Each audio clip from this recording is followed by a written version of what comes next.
Hello, everyone, and welcome to episode 402 of the MTG Goldfish podcast. I'm Seth, probably better known as Saffron Olive, and we have the full crew here this week, kicking things off with the owner of MTG Goldfish, Richard. Good morning, Richard. How are you today? Hey, Seth. Good morning.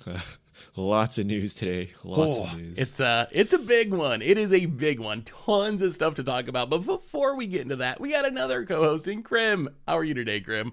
Good morning. Yeah, like I just woke up and saw a bunch of the news that on top of the news that had already dropped over the week. So, yeah. Yeah, so we got plenty to talk about this week. We just got a big BNR announcement. We also got a bunch of product announcements, including 30th anniversary edition that we got to talk about. And then there's like spoiler cards and secret Lair announcements, some Infinity issues. We'll see how much that we get through this cast, but we're going to get through as much as possible. If we got time, even get in a fish mail question or two. So that's the plan for today. Before we get into it though, a reminder that today's show is brought to you by Card Conduit. And Card Conduit, they're the easiest way to sell your Magic cards. If you're tired of all the hassles that go into buy listing, Card Conduit lets you skip all the typing, all the time, all the work. With their curated service, you can send in as many cards as you want with a buy list value of $1 or more and pay just a 5% service fee. And if you want to put in a bit of effort on your end, you can use their sorted service where you list and sort your cards in advance and pay just a 2% fee. And no matter which option you choose, you're going to get a detailed report with the results and a fast payment once your order is processed. And right now, you can even get another 10% off if you head over to cardconduit.com/MTGGoldfish. Card Conduit, they're the easiest way to sell your Magic cards. So thanks so much to Card Conduit for supporting the show. And let's talk some Magic, and let's start with the big and newest news, which is surprise BNR update. We got kind of a leak because a URL went up suggesting there would be a BNR and update today on like Friday or Saturday. We just like an hour ago, as of when we're recording this, actually got to see the bannings. Richard, what actually changed in this BNR? All right. Standard and modern banning, surprisingly. Everyone's just like, oh, they're just going to ban some random stuff in Pioneer. But standard, the Meatball Massacre, the Meat Hook Massacre is banned. And in modern, our favorite companion, Yorion. Yorion bites the dust, finally, after how many years? Meatball and Yorion, cards you guys have been calling for a while. So what do you think? I mean, these were at the top of my list. Like, these were the two cards that I have kind of been thinking need to be banned the most. There were other possibilities, like Fable the Mirror Breaker someplace or whatever, but Meathook in Standard, that's a card that we've been talking about needing to be banned for months now, and I think the data backs it up. It right now is at like 60% of the meta when it got banned, but it was up to 75%. Black decks are still everywhere in the format. Aggro really hard to actually play because of Meathook and also Shieldred. I think that getting rid of Meathook potentially opens up the possibility of aggro being a thing in Standard. Yeah, you still got to beat Shieldred, but at least that dies to a removal spell. Even like Mono Red is going to have answers to Shieldred if they want to, and Shieldred has to sit on the battlefield. Meathook Massacre, most of the damage is its ETB effect, where it comes down and sweeps your board and gains you a bunch of life. I'm hoping that as a result of this, maybe we'll get to see aggro in Standard. Maybe we'll get to see tokens. Like, I was super hyped about the possibility of tokens when Streets of New Capenna came out, but really with Meathook running around, you just can't try to go wide with little creatures. It's just not going to work out. So I think this is a home run banning. Like, I think black is still going to be good. So if you're someone who bought into a black deck, I don't think your Lilianas and Graveyard Trespassers and Tenacious Underdogs are going to be useless, but hopefully this opens up the format to other colors. But what do you think about this one, Grim, in Standard? Well, I mean, like, it makes sense, right? This is just the highest percentage played card. So, I mean, we've seen black just pretty much destroy aggro. And yeah, like you had mentioned, I think this kind of opens up the field a little bit. But like, it's not hard for them to deal with a Shieldred now that all they have to do is like kind of like sideboard for it or prepare for it with that way. And I don't know. I mean, is there anything else that like I kind of thought Fable might have eaten it with this BNR, but I guess Fable is still here for a little bit longer. I feel like it would be really hard with all the talk about black in Standard to just ban a red card. I think Wizards would get a lot of pushback of just like, what? Why are you banning a red card when black is so dominant? So maybe that's why, even though Fable is undoubtedly busted. But what do you think, Richard? I think effectively this does nothing to the metagame aside from kill Rakdos Sacrifice. Because if you actually look, like, people don't play that much meatball anymore, right? Like, Rafines, like, play one or two, maybe, like, you know, you go one or two and maybe one in the sideboard. But, like, what always comes with black is Fable, Blood Tithe Harvester, right? Like, or Rafine. Like, black is dominant in the metagame, but, like, there's so much red and Rakdos in specific, right? You have Rakdos, you have Jund, you have Grixis, right? So I actually don't think this does anything, right? And aggro still has an uphill battle, right? They still have Shieldred. They still have Wandering Emperor, which gains life. They still have Knockout Blow, Sunset Revelry, every white creature lifelinks at 2-drop, right? Like, it has a really hard time. And people are still reanimating Titans or whatever that gain life and playing Rhinos. Like, I think, like, aggro is just not going to do anything. And your aggro will still be like a Delver deck or something, right? Like something that goes low and then holds up counter spells. Like Rafine is your aggro deck, right? Like you get a Rafine down and then you try to counter whatever Depopulate, Meatball Massacre, Farewell, Burn the House, whatever sweeper's coming down. So I'm actually surprised by this. I know everyone likes to meme on black, but like I haven't seen a Liliana in weeks. Like no one plays that card anymore, right? It's like garbage, right? Like it's just Shieldred and then like splashing of meatballs and then removal. And you know, there's red removal, there's white removal. Like removal's not that hard in standard. So rip Anvil players, like they really got wrecked by this. But Anvil was more of a Moto thing. I don't know if it really caught on in Arena, but Anvil's been like really crushing the Moto meta. So rip that deck, I guess. But I mean, so like, I just Meathook was really go good against some of that as well, right? I mean, Against like the Anvil deck wanted to meatball themselves to kill you, right? Like they I mean, really yeah. use that blood artist effect, right? But being able to do X for one usually knock the deck down a bit. Also keeps, as Seth had mentioned, tokens decks. The token deck never really took off. And unless like I made a video on it like I think a couple weeks ago. Unless you're playing like Broker's Ascendancy, you need Broker's Ascendancy to grow past like the Meathook Massacre. So I don't know. I mean, Meathook makes sense, but I just kind of am surprised that like Fable didn't eat it as well. So that's just the main thing, because I think that card is going to be the next the next step down from Meathook. It's going to be that. Percentages wise, but now that your tokens don't gain life from Meathook, maybe it's fine. That's fair. No, I'm not joking. You've only the 4 life for gain one is- yourself trying to get rid of this Fable, the Mirror Breaker. It's fine. yeah, like But Fable doesn't feel as bad, right? Like, I feel like from a psychological perspective, if you're just like someone grinding on Arena, when someone meat hooks and rasts your board and gains a life, it's like kind of a big, oh my god, not again. But when someone casts a Fable, it's just a 2/2, and then they loot a little bit. From a spiky win and loss 3 for 1. perspective, it's like, it's an absurd card. It's so good.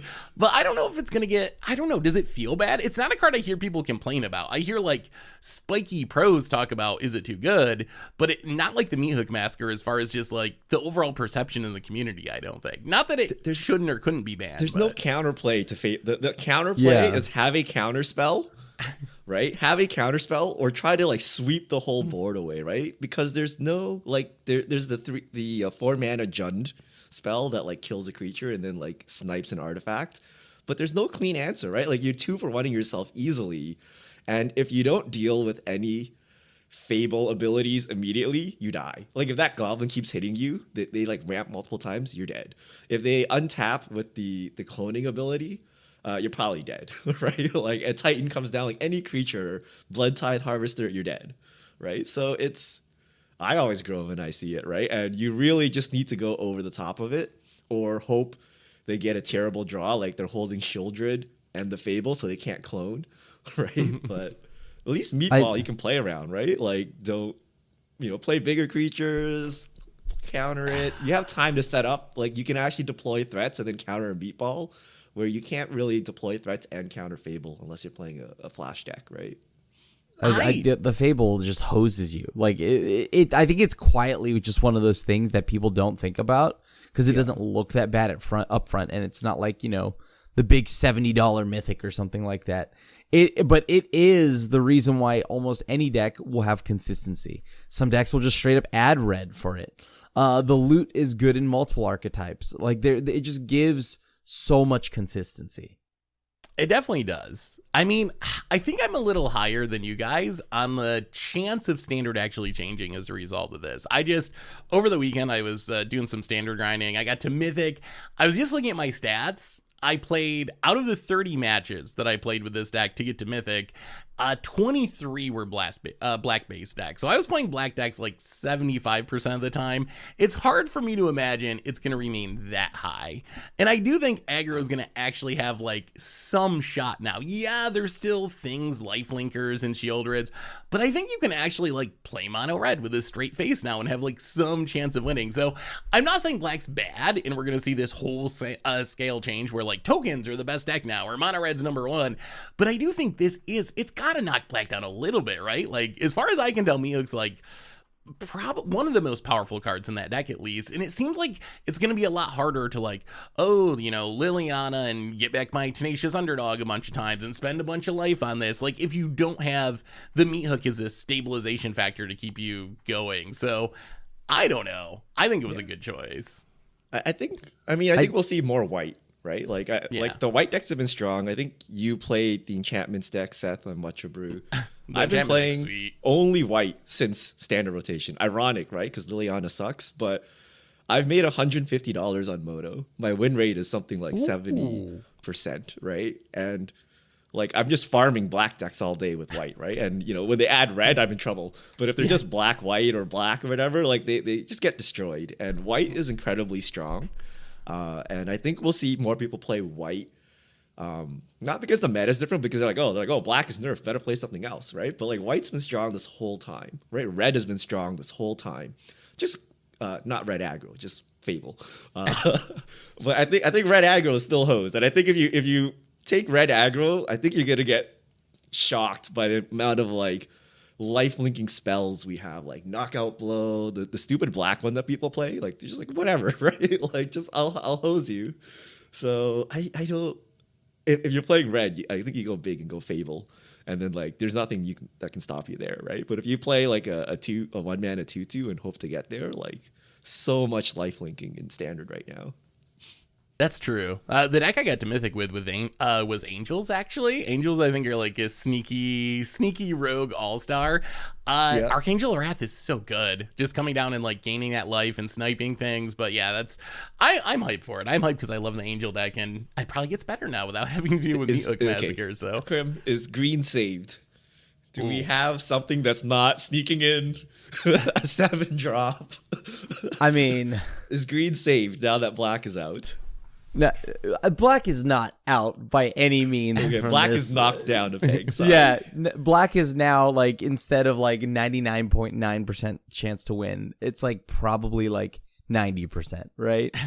I don't think green takes off here. Green is green is back to what green used to like do best. Outside of doing everything, they are now just playing big creatures, right? They're good at getting big creatures. So they were already pretty decent at getting out of Meat Hook range. The problem is, I think that the removal, the Invoke Despair, the package of black as a whole still keeps green down. If green does take off though, I do have to wonder like how much of like the low to the ground decks will also prevail, right? Like mono red will struggle against a 6/6 defiler, like mono white will have to start playing Destroy Evil and all that stuff in Fateful Absence. So if green somehow takes off, then the low to the ground decks will have a problem. But I'm not sure what losing Meat Hook changes for mono green. Yeah, it doesn't seem like it helps much because green is like the one color that can kind of like outscale, I think, a Meat Hook the most easily with its counters and just having big threats. So yeah. I don't know if Meat Hook was a problem for green. I think green has Golgari and Shambles. Meat Hook was Meat Hook was profit of green. What about Modern? The other big news was Yarion in Modern. Right now in Modern, Yarion's like 10% of the meta, which isn't an absurd number compared to like Meat Hook and some of the rates you see in Standard, but it's still a pretty heavily played card. It's in some of the most played decks.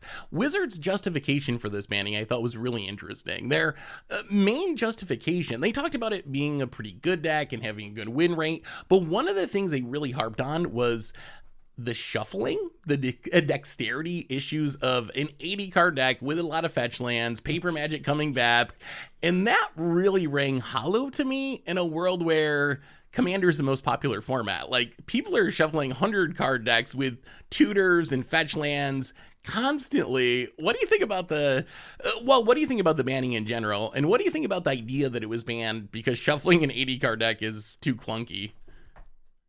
I think the banning of Yorion is kind of random. There's so much more that's offensive. And if they're like to the meta, right? Like, and trust me, it's not the shuffling, right? If it's the shuffling, then it's all the tutoring and the fetch lands themselves, not Yorion. Because exactly, we've like a lot of modern, a lot of Commander already exists now, unless they're assuming that like, modern players just can't handle with their baby hands, just aren't able to handle shuffling a deck. Like, I don't know why that's a thing. But yeah, like if it's the shuffling, that doesn't make sense. There's so much worse out there that's making you shuffle. The power level also doesn't make sense because I think Yorion isn't that absurd. Is it really that absurd? Because there's so much more that's offensive. I just think that they needed to throw a dart at something in Yorion, which was something people called out like months and months and months back. Just took the fall for it. Yeah, I mean, I agree with Krim. I think power level wise, it doesn't make sense. Logistic wise, I'm on with Wizards here. Like, so if you talk to actual modern paper players, which there's like probably 5 of them, but like they're like every round that goes to time, it's an Omnath player, right? It's a Omnath player, and what are they doing? They're probably shuffling their deck. I don't know what they're doing, but they play super slow and they just grind out the value. So this is like kind of the Sensei's dividing top ban. Like, they're like, it's taking too much time and like noobs are taking too long. The optics of having these huge decks worth like $2,000. I think like logistically, if you were a modern player and you're like, oh, I need to play Omnath because it's the best deck, and like, oh no, I don't want to buy like all these cards and get a new deck box because my deck box doesn't contain it. Gotta work out my baby hands, can't shuffle my deck, right? Like, it just shouldn't be a thing. Like, it's just a weird thing. So I agree that logistically it should go.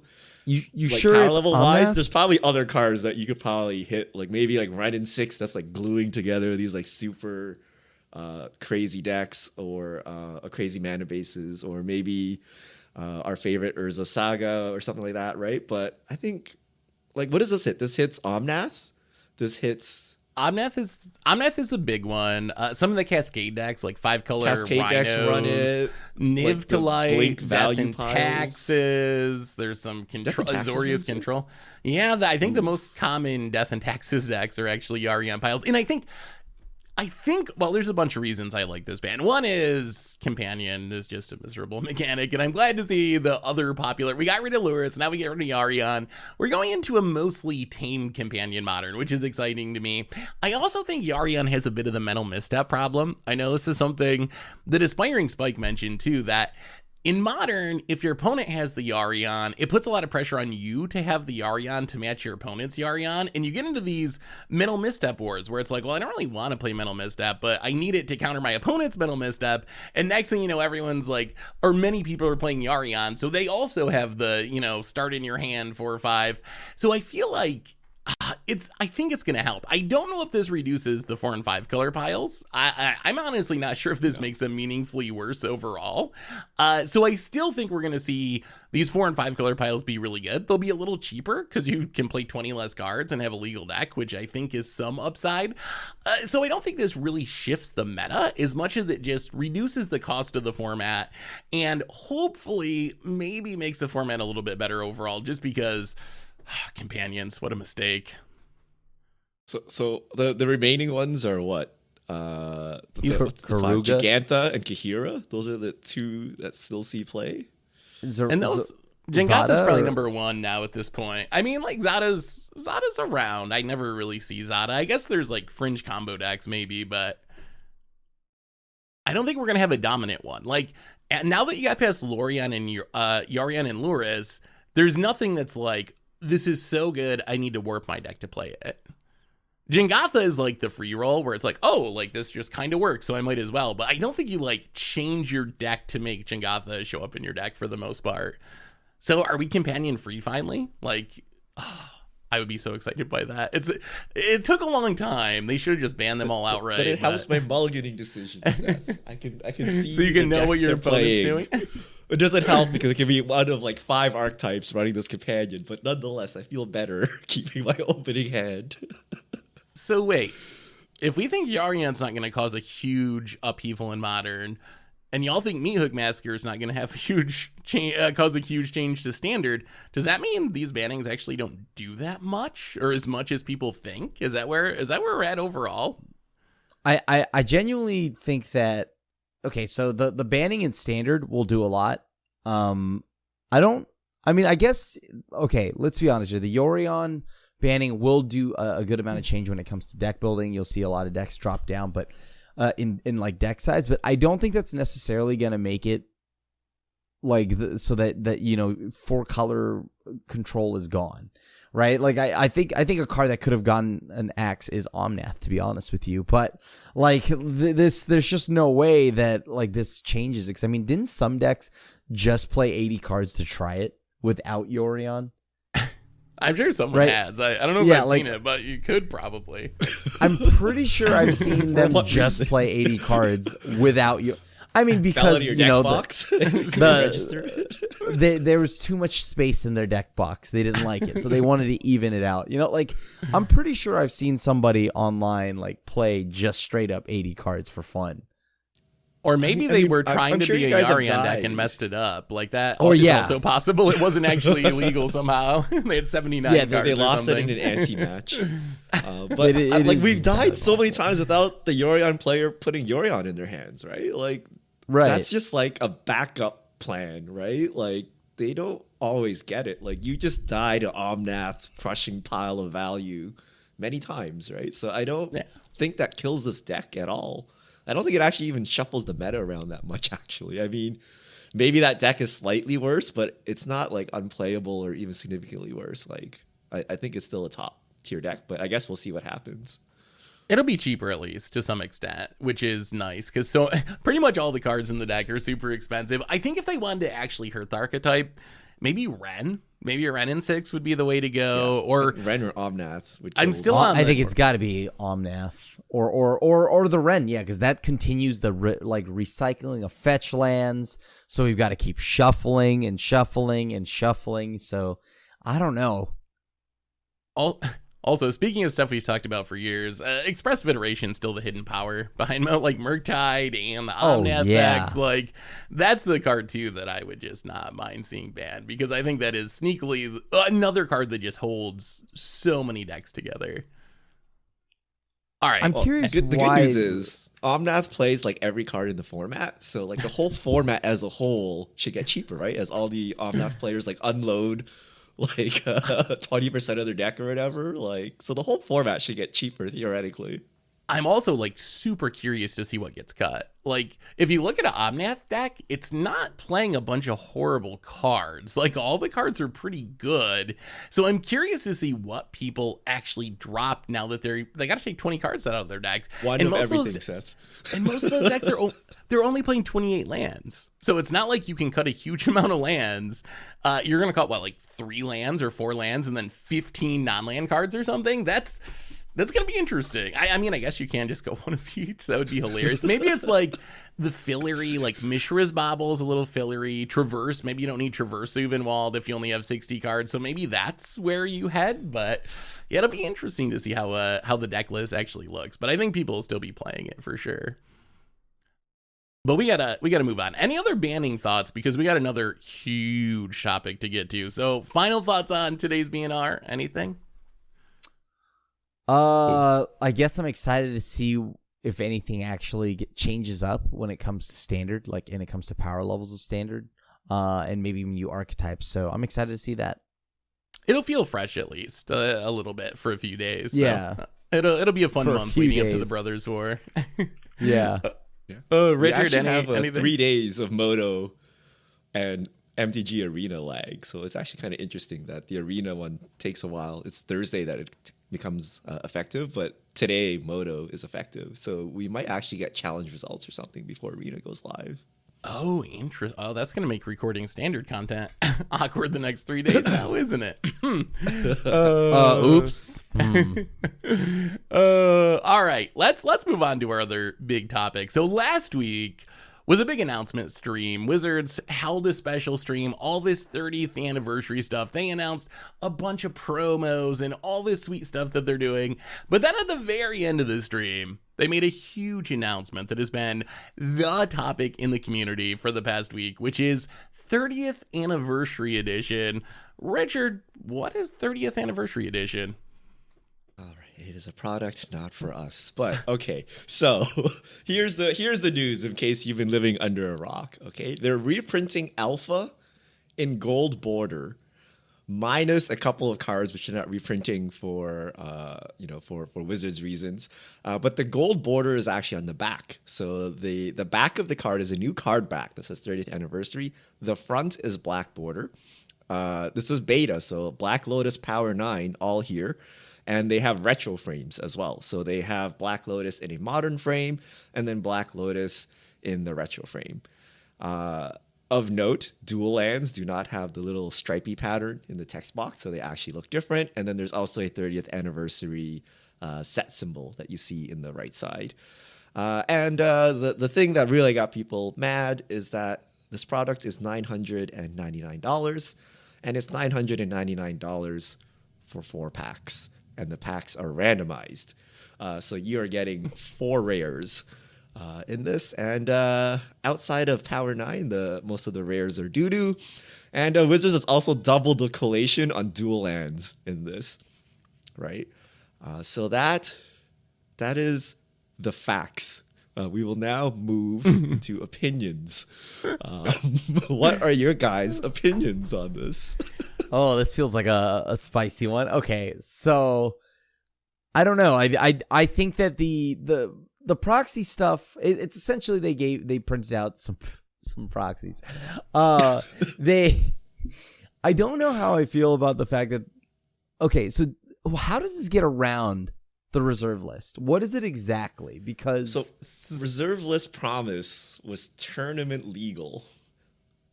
So, right? So these are not tournament legal, although people are expecting Commander players to play these. And what's interesting is Wizards has hidden the gold back on the back behind sleeves, right? So if you just sleeve this up, it looks like a legitimate card, right? And the original collector's edition had square borders, but these look like Magic cards from the front. Well, if that's the case, then couldn't they have done this a billion years? Like, I guess I don't know. Like, aren't the tournament legal cards like no more than like $60? Like they're not that expensive, right? Wait, what are we talking about? Wait, Or what? Yeah, not what the tournament tournament legal card? not the non-tournament, the gold Oh board. no, the collector's original. edition is ridiculously expensive. Oh yeah.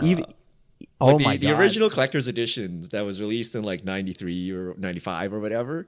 Yeah. Like the average like power / dual land is like $850. Like a Still, Lotus is wow. several $1,000s. And conveniently, if you do the math, our editor did the math, and Frank Carson did the math, the average price of Power 9, or the average price of a desirable cards, which we've called Power 9 or dual lands, is like $800 roughly. So Wizards actually priced this product with their MSRP to be roughly TCG mid.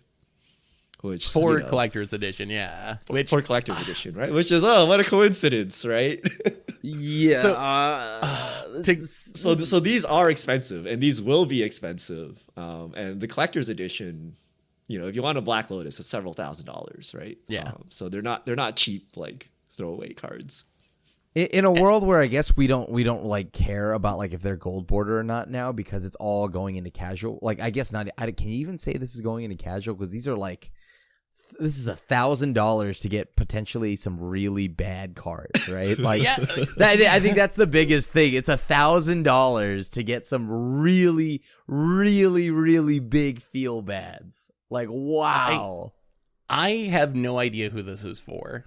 I mean, there's so many things we could say about this product, but when it comes down to it, I don't really understand, outside of like speculators and people doing finance stuff, who is this product for? So if you're a player and you want to play Commander and you need dual lands or want dual lands for your Commander deck, why would you spend $1,000 for 4 packs of proxies that may or may not give you what you want when you can get a proxy that's not from Wizards for $5 or whatever? Like, I just don't understand what this does for players. And then if you're someone who actually has money that you'd be considering this product, wouldn't you be better off just like buying some alpha cards that you like, or buying a complete set of revised or something? The price is so incredibly high that I feel like if you are someone who has a lot of money and you want to collect stuff, why would you put it into this when you could put it into quote unquote like real or tournament legal Magic cards? So I really don't know, outside of financial shenanigans, who is this for? Do you guys have any idea? Like, outside of people who are speculating, who is actually going to buy this product?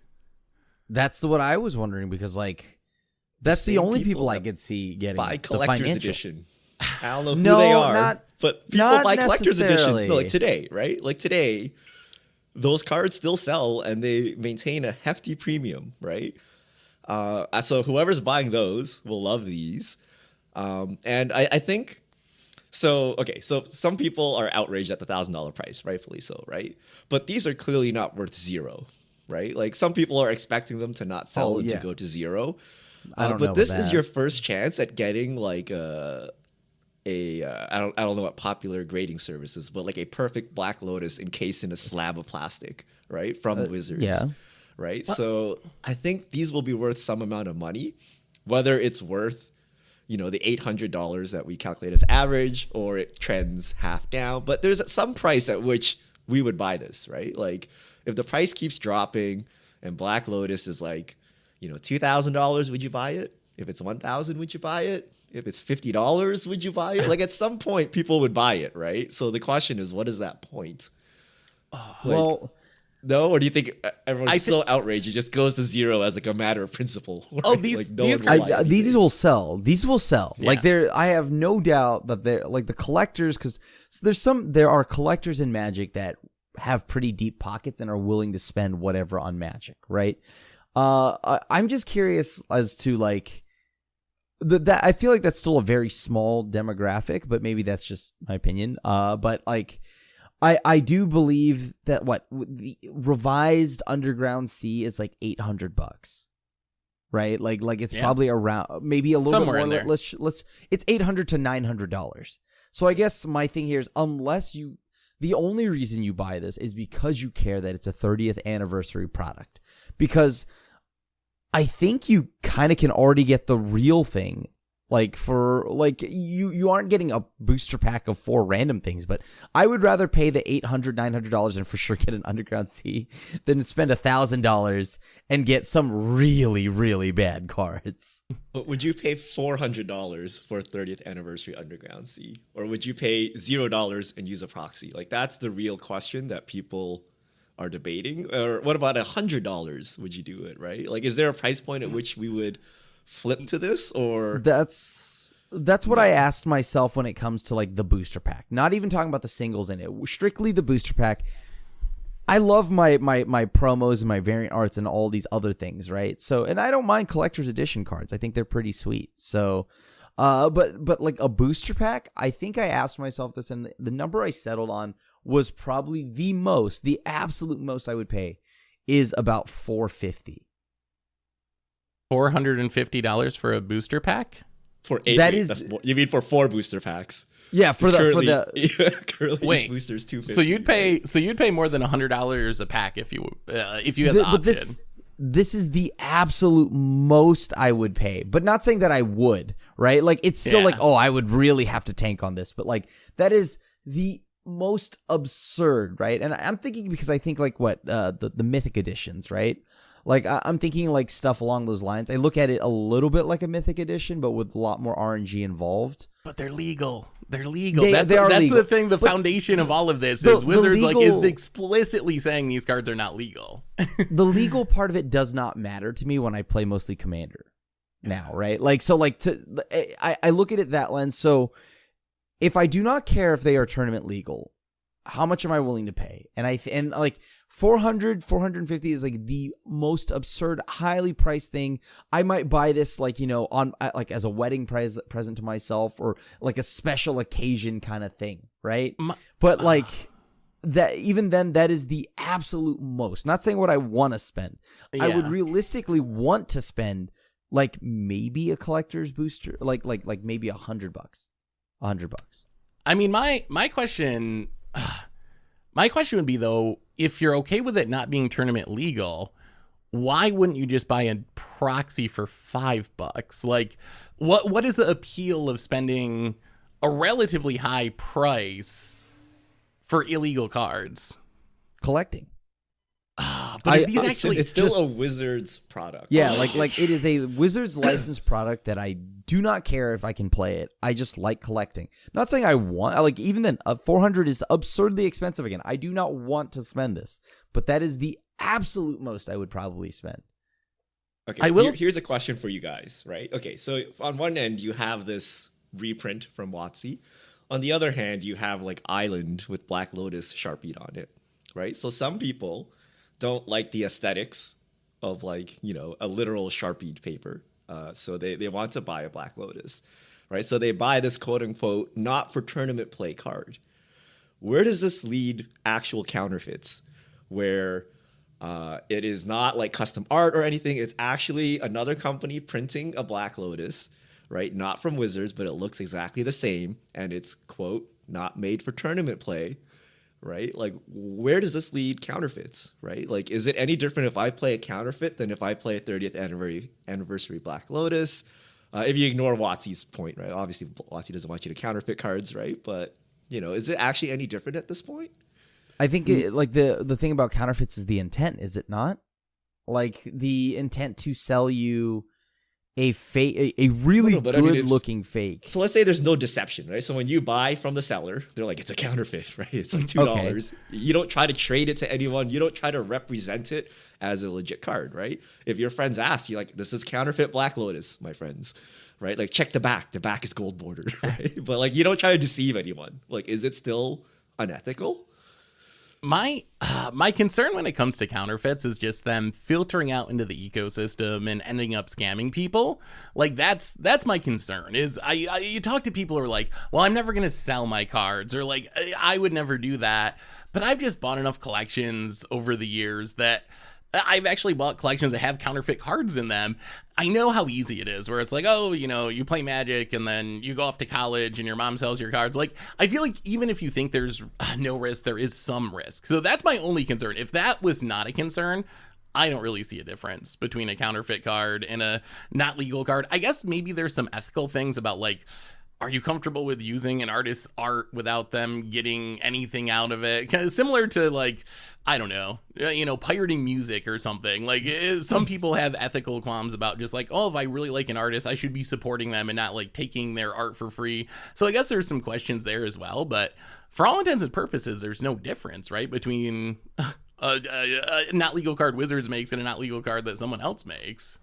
Like, I think it's the kind of respect we have for Wizards, right? We're like, we're playing the game, we should pay them the money, right? A counterfeit is not ethical, right? But I feel Wizards just like lost all their goodwill with the pricing of this, right? And now people are like, screw Wizards, I'm getting counterfeits, right? And if we're very worried about confusion with real cards, like counterfeit producers can just make a card back that's blank, right? Like there's no way you could confuse it, but in a sleeve it looks identical.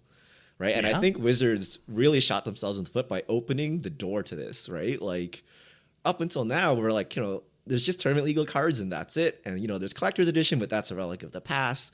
Now that they brought it back, I think people are actually seriously looking at counterfeits and seriously being okay with it now. Right. Like, whereas a month ago, they'd be like, nah, I never play a counterfeit. Right. But now they're like, I'm actually like super surprised to see how the conversation has shifted because of this. Because in the past, the conversation about proxies and counterfeits has mostly been about casual play. Like, at your house, you're playing with your friends in your commander deck. Is anyone going to care if you play a counterfeit? But there have been a lot of people from the pro community come out and say, I'm pro counterfeits. Like, if you play counterfeits against me at a pro tour or in a tournament, that's cool. I'm not going to report you. This is absurd. If Wizards is doing this, then I just fully support people playing counterfeits, even for sanctioned play, that's not a conversation I've ever seen the community have before. Like that's a new conversation because of this.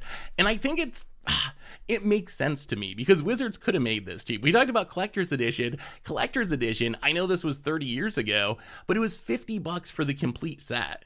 Even if you talk about inflation or whatever, it's priced so much cheaper than this, and there's no gambling. It's not randomized packs. You're just getting all the cards from it. And this is something that we've asked Wizards to do. We've mentioned before over the years, gold border reprints. That's the way to get around the reserve list. You can go back to World Championships, go back to championship decks, go back to collector's edition. This will let you print official proxies and get around it. And Wizards' response has always been no. That violates the spirit of the reserve list. We're not going to do that. We can't do that. And then all of a sudden they can do it, which something changed and now it's okay. And they do it for just an absurd price. They had to know there'd be a freak out about this, right? Like there's no way Wizards couldn't have known that people are going to respond negatively to this. So I don't even know if this is a positive for Wizards. Like in the short run, sure, it's going to sell a ton of copies. I think it'll sell out. It'll add a bunch to their bottom line for 2022 when they post their year-end results. But in the longer term, I feel like this is them really officially putting their stamp on proxies being okay. And that's leading to this conversation about, well, maybe I should just play counterfeit cards. If Wizards is saying proxies are okay and they're going to sell their proxies for $250 a pack, why don't I just get counterfeit cards? So in the long run, I don't even know if this is going to be a good thing for Wizards, really. Yeah, they shattered the illusion of like value in quote unquote real cards, right? Like we like, okay, first of all, this is pieces of cardboard worth nothing. But we like, oh, it's Black Lotus, it's worth thousands, right? It's Underground Sea, it's worth hundreds, right? They've shattered this illusion by printing these non-tournament legal ones now. And now people are seeing that, hey, these are pieces of cardboard. I'm gonna go buy the counterfeit one for $2, right? Like, yes, here's $1 for printing it, right? Good luck, right? So I think that's a problem. So one thing you mentioned, Seth, was the spirit of the reserve list. Do we feel this violates that? So the spirit of the reserve list was originally no tournament legal reprints, right? But in 2022, the most popular form of Magic is not tournament, right? It's not sanctioned play, it's casual commander play. So if you reprint these cards for commander play, are you violating the spirit of the reserve list? So I think no. And also I don't care what happens to the reserve list and if it violates the spirit of it, because I think that the reserve list shouldn't be there anyways. But like, I do think that like, yeah, how does this violate it? It perfectly is in the means of what I always thought the reserve list was. No tournament legal stuff, but this is why like decades, like this isn't just something like last year people have said. People have said just print gold bordered versions of these cards decades ago, like back when like World Wake just came out. So I don't think this hits the spirit of it at all. I think it's absurdly overpriced. So I mean, I think this by Wizards' own terminology does violate the spirit of the reserve list. It doesn't violate the letter of the reserve list. By the letter of the law, tournament legal is necessary for the reserve list to be violated. So since these are not tournament legal, you're not violating the letter of the law. And I don't think you always have the conversations about, oh, could they get sued or a bunch of collectors going to take them to court? I don't think that could happen because of this. But Mark Rosewater has been asked about exactly this product many times over the years on his blog. Like, oh, why can't you print, World Championship decks or Collector's Edition, Gold Border Edition? And every response is, it violates the spirit of the reserve list. If it doesn't violate the letter of the reserve list, it at least violates the spirit of the reserve list. So I think from Wizards' perspective, it does. I think the spirit of the reserve list is a silly argument, but I come from a perspective of not liking the reserve list and wishing Wizards would work around it more often. But I think for Wizards, this clearly does based on their past public statements, which I think you could argue maybe this is in a weird way the end of the reserve list. Like, is this just the first step? If they're willing to do what they've said is breaking the spirit of the reserve list, what's to stop them from just going further and further down this road in the future and eventually like actually getting rid of the reserve list? I mean, I think we got rules lawyered here. I mean, I don't agree with the reserve list, although my opinion has changed, which we'll talk about in a second. But originally, I didn't agree with the reserve list. But I think a proxy for tournament legal is like the official most popular played version of our game, which is sanctioned Magic, we will not reprint into. In 2022, that's now Commander, and their intent is to reprint this into Commander, right? So I feel it's been violated. So if I was a reserve list holder, I would be a little suspicious, right? Like, oh, they're either printing directly reserve list cards or things very similar to it, which will affect the collectability of my cards. So reserve list people are a bit on edge, but even the anti-reserve list people, I feel, got the biggest blow here, right? So if you wanted reserve list abolished, you were imagining like, oh, they would reprint dual lands for $10 a card, $5 a card, $1 a card, right? The whole collector's edition for $100. Wizards has shown they'll just give you market price, TCG mid, right? So even if they abolished the reserve list tomorrow, I fully expect them to charge you like $1,000 per dual land, whether it be a secret layer or a randomized product. And in that world, like, who cares if the reserve list is abolished or not, right? It means nothing, right? It means they're going to milk all the money out of it at market value. They're not going to give us like $10 dual lands in the next standard set, right? So I don't even see what the point of messing with the reserve list is anymore, right? Just make Hasbro more money, right? So I am actually kind of like anti-touching the reserve list now because Wizards has shown their hand, right? They're just going to charge you $1,000, maybe even more, because it's now, you can get it graded, you can have secret layers or whatever, right? But they're not going to sell it to you for like $5, $10 or anything like that. This product makes that very clear. And that's why I went from being like super hyped to super disappointed in this product. Like when they first announced it, I thought, wow, this is going to make the game more accessible. Sure, it's not tournament legal, but for all those Commander players that want a dual land or whatever, this is absolutely perfect. But the price shows that that's not their intention.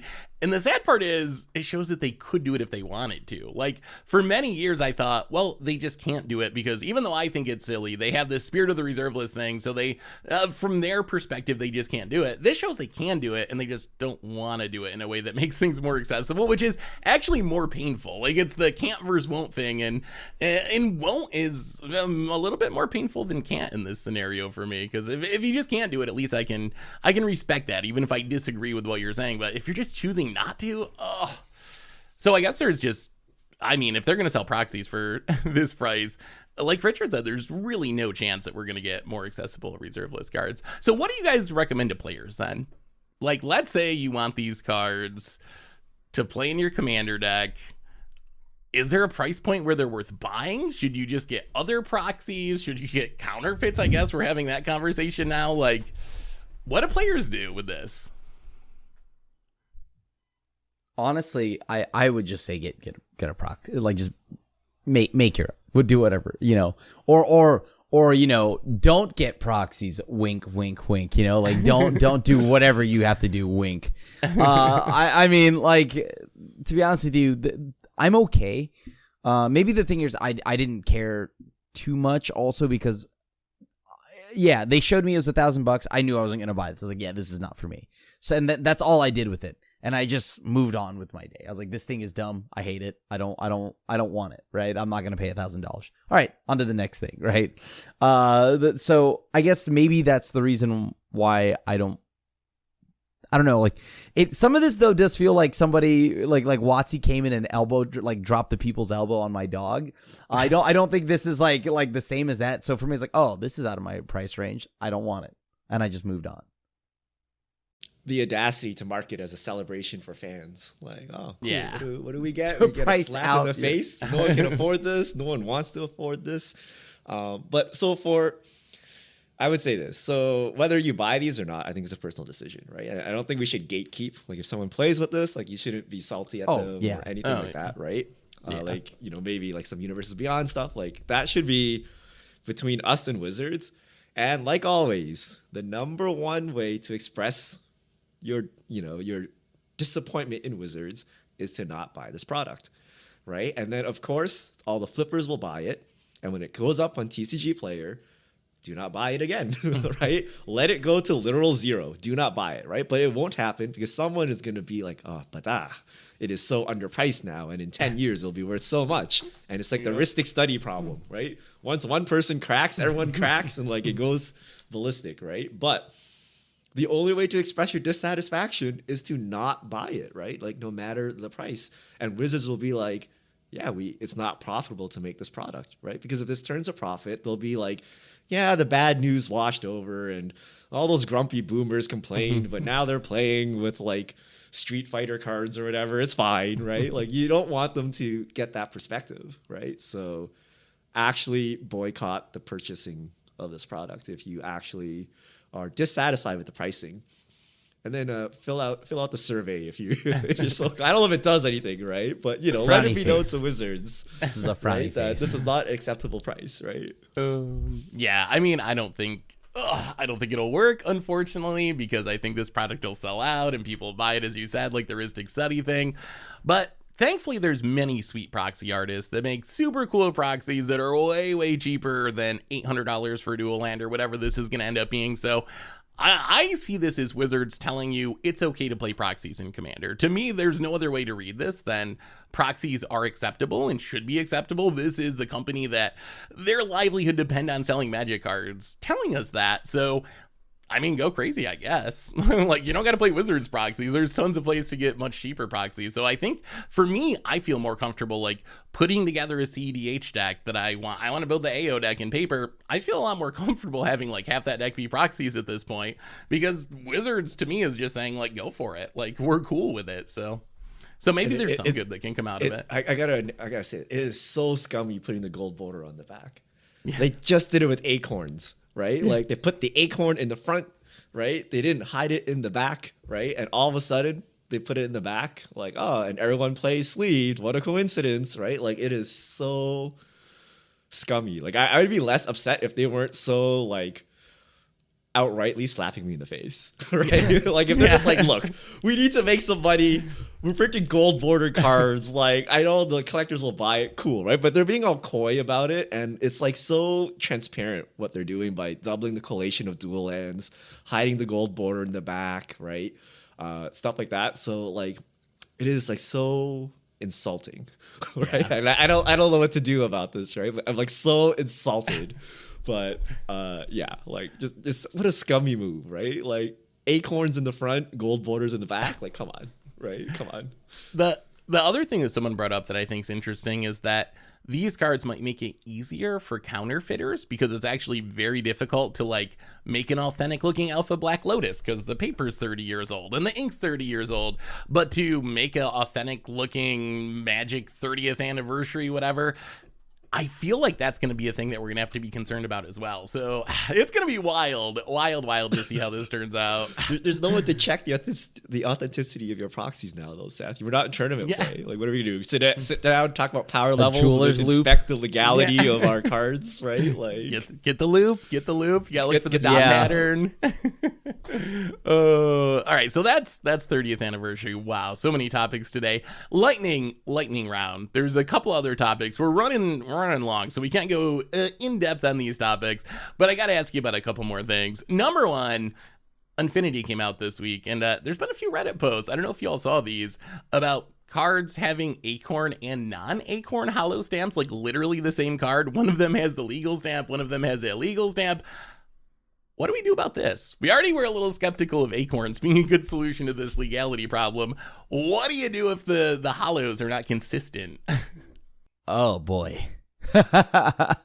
That's stressful. I don't know what you're supposed to do otherwise, because now it's like, okay, hold on, we'll look this up.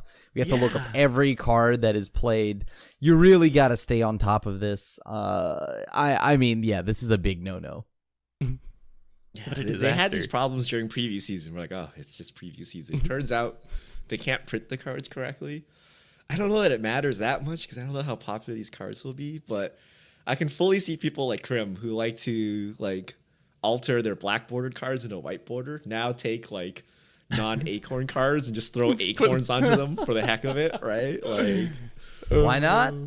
like I mean, it's just it's a statement about Wizards' quality control, but I think realistically, it's not going to matter much, right? Like I think you need to look up these cards anyway, and if you're playing cards, you'll probably tell people like, "Hey, this is actually not Acorn. This is a misprint," right? Right. So I don't think logistically it's a real problem, but just Wizards' quality control, man.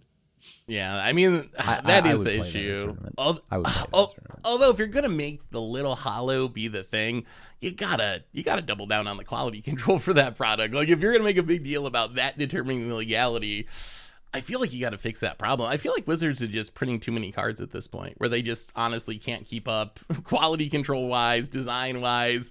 They're just printing so much that it's just they're overwhelming themselves, I think, with the amount of products. So, well, keep that in mind. You never know what you're gonna get in your Infinity pack, I guess, Acorn wise. The other news is we got more secret lair alerts, and I wanted to ask you guys about this because I feel like these are things you guys might care about. Final Fantasy Secret Lair coming as the crossover in Assassin's Creed. What's your hype level? What's your hype level on these two? Are these ones that might tempt you to actually buy a Secret Lair drop? Negative 100 on Assassin's Creed from my end, because I never liked the franchise. Final Fantasy, though, makes up for that by so much. The only thing here is I talked a little bit about this with Richard. I am tired of Final Fantasy VII being the only game that gets anything.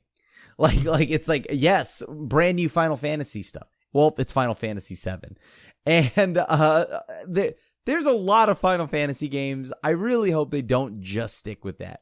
I do hope because of the recent success and resurgence in their MMO, Final Fantasy XIV, that we get even something from there. Just give me something just not from 7. Not that I think 7's a bad game. I think 7's fine. It's the first one that I played.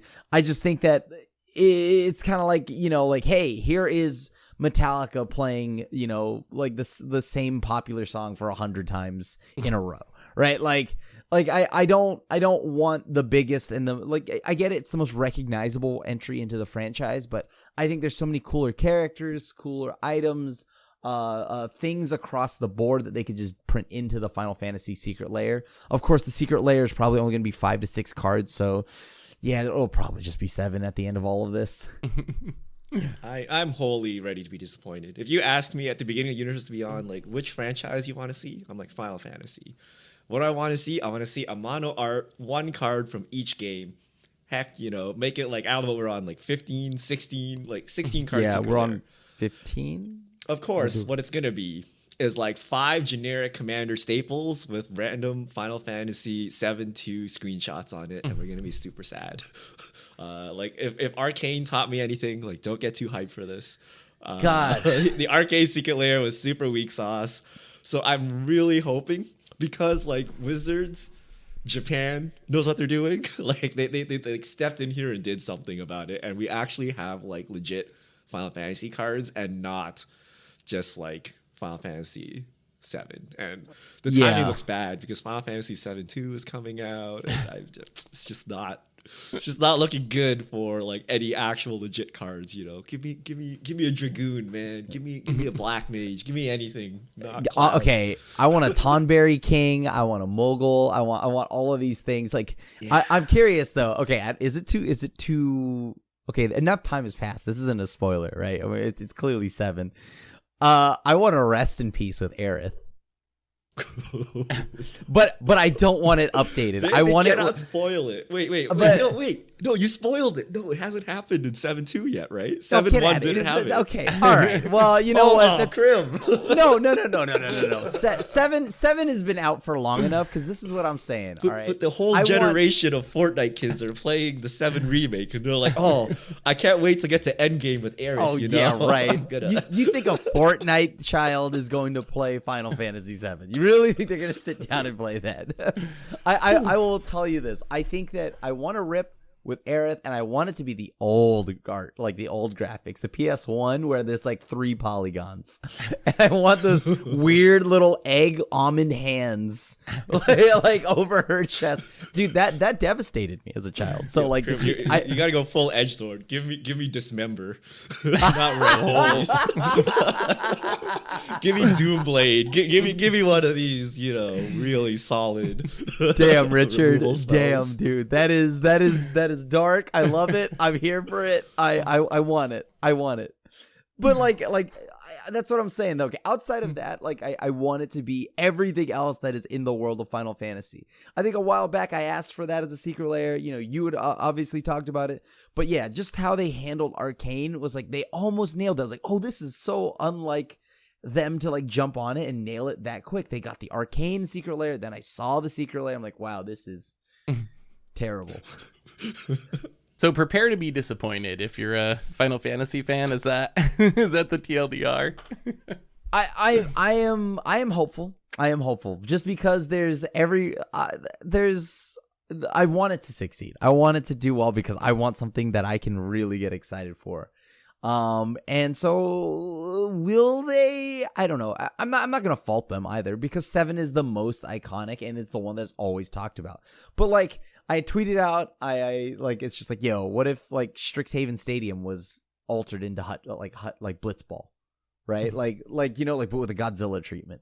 So like, you could do a lot in the world of Final Fantasy, but we know they're just gonna stick to 7. I won't fault them for it as long as it just doesn't look as bad as some of the Arcane ones are really good. The Duress, it was really cool. But then there's the ones that just look like I took a photo of you screen capping a shot of the show. And I'm like, wait, what is this weird 3 times removed photo of an Arcane like screenshot?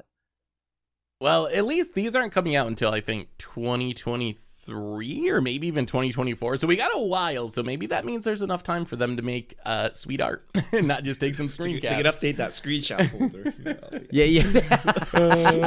They're pulling up every AMV that's existed from 2000.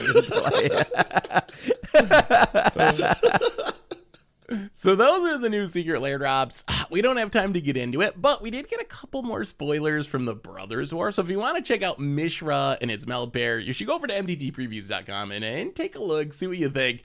I don't think we can get to fish mail this week, but Richard, we'll probably have some time next week. So where should people send their questions for fish mail? All right, send all your angry 30th anniversary hate mail. Go to MTG Fishmail on Twitter, hashtag MTG Fishmail. Make sure you tag Wizards Magic too, because we can't do anything about it. But maybe they can see it. And maybe we'll select some salty replies to talk about next week. And petition for more than just Final Fantasy VII stuff. I that is the news that hit me the hardest. So I need that. Because it lifts you up, and then you're like, oh, it's going to be pure disappointment. Anyway, I think that brings us to the end of episode 402 of the MTG Goldfish podcast. So Richard Grimm, thanks for hanging out. Thanks to everyone for listening. Thanks to Card Conduit for supporting the show. And we will be back next week to read your angry Magic 30th anniversary letters and talk about whatever else goes on in the world of Magic. So or until Final then, Fantasy requests. Or those. Until then, have a great week, everyone. And this is a crew signing out.